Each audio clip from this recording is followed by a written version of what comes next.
রবিবারের ব্রিগেড সমাবেশ যত না ছিল তৃণমূলের, তার চেয়েও বেশি ছিল যেন অভিষেক বন্দ্যোপাধ্যায়ের।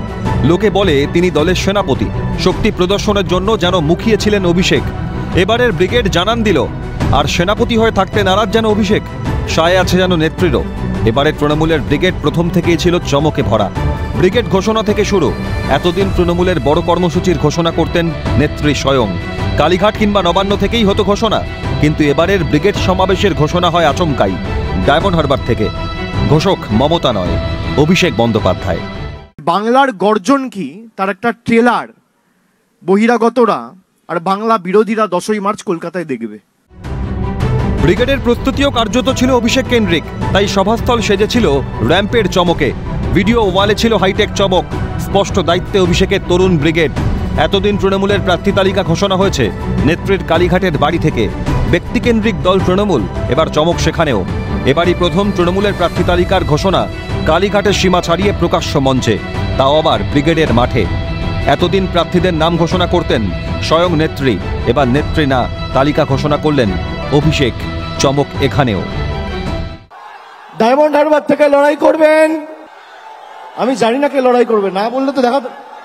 ডায়মন্ড হারবার থেকে প্রতিদ্বন্দ্বিতা করবেন আমাদের সাধারণ সম্পাদক অভিষেক ব্যানার্জি। ইঙ্গিতটা স্পষ্ট, তৃণমূলের রাশ যেন চলে গিয়েছে অভিষেক বন্দ্যোপাধ্যায়েরই হাতে।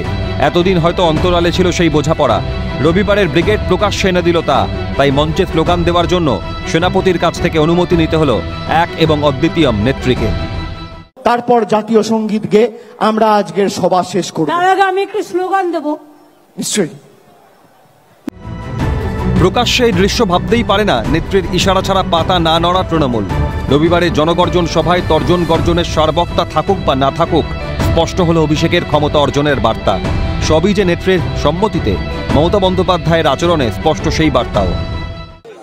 চোর তোলাবাজ, আমরা খেটে খুটে নন্দীগ্রামের লোক মরে, নন্দীগ্রামের মহিলা ইজ্জত সম্ভ্রম দিয়ে গাঁয়ের লোকরা মুখ্যমন্ত্রী করেছি, তারপরে আলালের দুলার চোরটাকে দিল্লি থেকে নিয়ে এসে নামিয়েছে।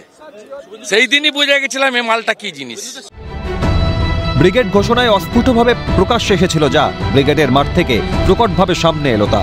কারোর ওপর ভরসা না, তৃণমূল থাকছে কালীঘাটের ব্যানার্জি পরিবারের হাতেই। ক্যালকাটা নিউজ।